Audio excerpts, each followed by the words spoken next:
Hi, my name's Eagle and I am a femboy. I'm an aspiring artist and a fashion designer for femboys.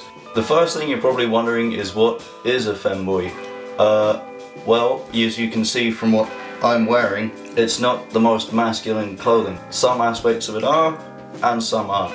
But the whole point of being a femboy, or if you identify as a femboy, is it's a way for males or anyone who identifies as male to express their feminine side. One of the biggest questions that people ask is, well, how do I become a femboy? And the simple answer is, you just say, I am a femboy. Exploring femboy fashion for the first time can be quite scary, and it can be very nerve-wracking because you're most likely used to only expressing one side of your gender, and that's the side that you've been told that you are. If you are a boy, you will have been saying, well, you're very masculine and you can express those side outwards. Or you're through a female, you'll say, well, you express your femininity outwardly. Being a femboy is not a strict label that you have to stick to, and it's not a label that anyone's imposing on you. It's something that you might discover it by accident, or you might think, oh, well, I'll try it and it might not work out for you and it might not feel right,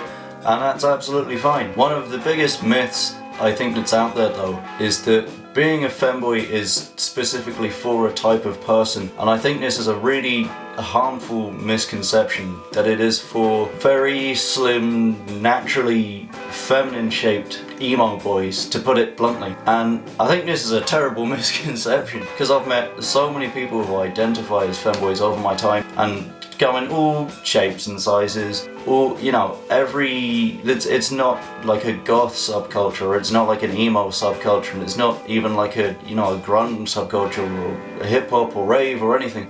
Every look that you can imagine that you think would work in a masculine and a feminine way coming together, then you can define that as femboy, and it's all about finding what's comfortable for you and expressing that. One of the questions that I get asked most, and it's probably the most asked question that I have, is when I dress in a more overtly feminine outfit, do I dress like that in public, and how do I deal with the public when I go out dressed like that? And the simple answer is yes, I dress like that in public. And do I have to deal with them? No. You have to remember that you are a part of the public when you go outside. You are a part of the collective people outside. You're not a separate entity, you're not in your own little bubble. And for the most part, the public are absolutely fine. Some people aren't gonna like it just naturally, and some people will like it. I've had compliments and I've had negativity my way, not outwardly, but I've had, an off comment or a strange look, or some people just don't know what to make of it. And you have to accept that for a lot of people, seeing someone who they would say is their gender by looking at them dressing differently or acting differently, it's sad that it's 2014, but they're still gonna look at that and say, that's not right, I don't agree with it.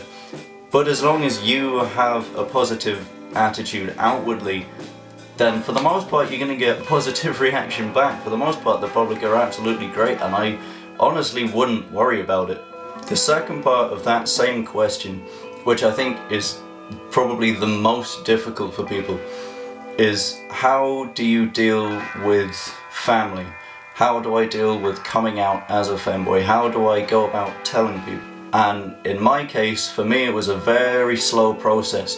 I was experimenting for maybe 2 or 3 years with the fashion and the idea, and I didn't ever necessarily come out. And I think there's no need to come out and say, I am a femboy, world, look at me. I think you just have, and I know that you want to express it, I know there's that need to want to share yourself and be outward with it and say, I am a femboy, I found myself, it's great, I want to share this with everyone because it's brilliant and I'm happier as a person. You can't be arrogant about it, and you can't force people to accept you. Humility is a virtue, and remember that by not causing conflict, you're the bigger person there.